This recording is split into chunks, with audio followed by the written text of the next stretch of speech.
Optimization problems involve finding a minimum or maximum value of a function on a given interval.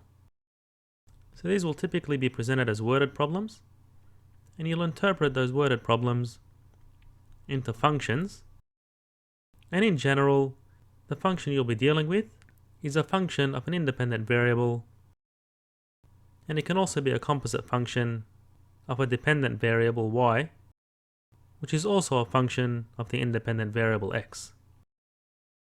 And to find the minimum or maximum value of the function we're looking for, we differentiate it and set the derivative to 0.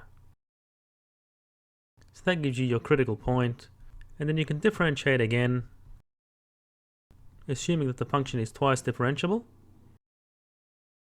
and check if the second derivative is less than or greater than 0 to determine whether the critical point is a local minimum or maximum.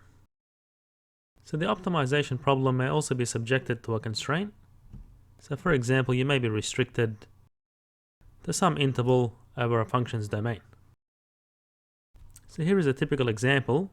So if we have the dimensions of a rectangle, and if we restrict the perimeter to be equal to 100,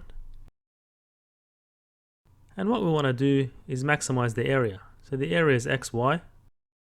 So as we can see, it's a function of x and y. And you'd solve this equation for y or x, and then substitute into this expression, and then you're able to evaluate the derivative and set it to 0. And that's going to give you the minimum or maximum value, which you can check using the second derivative. And we'll look at how to solve these types of worded problems in the following video.